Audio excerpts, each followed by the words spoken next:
YouTube, Awesome Writer here. Welcome to my review for the last issue of the sequel comic to Mighty Morphin Power Rangers and Godzilla. It should be a relatively short review because while I enjoyed this, there's not always a ton to talk about in these. In a lot of ways, just feel like it reiterates points I've already made before, but I really did enjoy this series, and I thought it was a solid finale. It wasn't like a knock your socks off finale, and who's used that expression in a while? It wasn't like one of those game-changing finales, like, oh my god, this was so good. It was pretty by the numbers.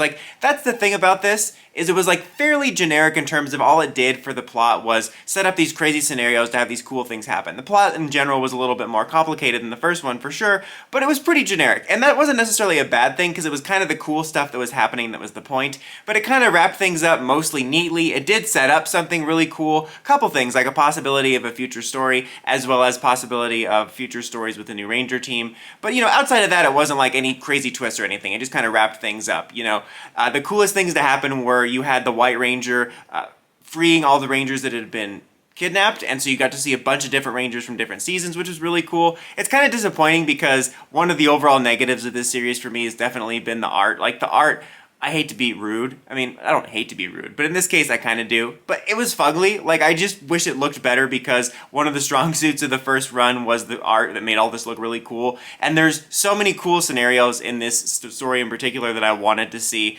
and it just didn't look good. But it was still kind of neat to see this story overall embrace more than just the mmpr mythology, which was neat. It makes me curious about the reaction of casual fans that pick this up because maybe they're even more into Godzilla, but they are familiar with mmpr from their childhood, and just curious of their reactions to things that they probably never even heard of, like the Psycho Rangers or seeing a Lightspeed Ranger. But nonetheless, it was very brief, but it was cool to see. I wish there would have been more done with them. It felt more like, hey look, here's a bunch of Rangers, and then we won. So I would have liked to see maybe a few more panels of them fighting together. Maybe they could have done a couple cool kaiju designs of the other seasons, because it doesn't cost you anything. It's not like you have to make the suit. Maybe in the next one if they do part 3. But still, that was a cool beat. It was just cool to see everything in general come together with the fight with all the kaiju rangers and the kaiju characters.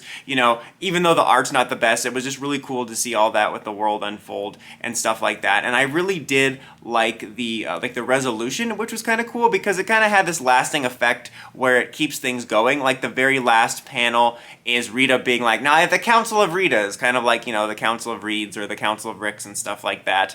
And, it says end, and that can very well just be an end. We'll never get anything again. It's not like it leaves you with any big questions or anything, but it kind of leaves you with the option for more stories, more multiversal stuff. I know it's popular to hate on the multiverse stuff, but this was a cool use of the multiverse stuff for this comic, in my opinion. And I think that's a nice little teaser, and I would not mind at all us continuing this story because I really liked this. The first one I liked fine, but I was really impressed by how much I liked this one, and especially since they went kind of crazy and were willing to do some cool hybrids and bring in other mythologies. As much as I love and do prefer the TMNT one, they stick pretty close to home with MMPR stuff, and I like that this one actually branched out into other seasons, even if it was only a little bit. I think even just having the Psycho Rangers as a major villain in this was pretty cool, so I would 100% be on board for them springboarding this Council of Ritas thing and doing more stories and maybe even getting some more crossovers with other series. It's probably going to be MMPR, main team. But since they branched out into this stuff, I wouldn't be surprised if we could get some kaiju ranger designs or mecha from other seasons, even if it was briefly.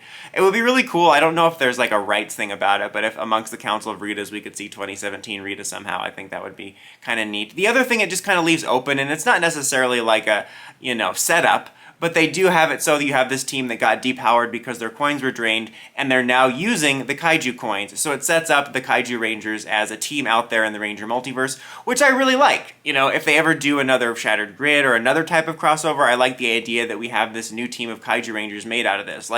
You do have the Dimension X Ranger powers as kind of a permanent thing. It wasn't just a one and done. The Turtle powers were one and done, but they brought them back. But you know what I mean? Most of the designs and stuff in that are used primarily to be self-contained in that story, or if they bring it up again in the next story. And I like that this was kind of almost an origin story for this kaiju team that's going to be out there. But yeah, overall, it was a fun series, and I really liked this issue just as much as the rest. It ended in a satisfying manner, and I enjoyed myself just like the rest of the issues, and I was really pleasantly surprised how much I liked this overall. I do think this could have just been a graphic novel, though. When I was reading this in the last couple issues, because it's one of those ones that staggered out because it's more of a mini-series, you kind of forget about it. Like, outside of when I read the first issue and was like legit excited because I realized they were doing cooler stuff than the first, I kind of kept forgetting about it because it was so few and far between, and it didn't feel as much like distinct chapters often as it felt like I just got more pages. So I kind of just wish this had been a one-off graphic novel. But yeah, solid conclusion to a surprisingly enjoyable crossover. What did you guys think of it? Let me know in the comments as always. Until next time, don't forget to like, comment, subscribe, and climb the steps and ring that bell to get notifications for my videos. Dawson Ryder, signing out.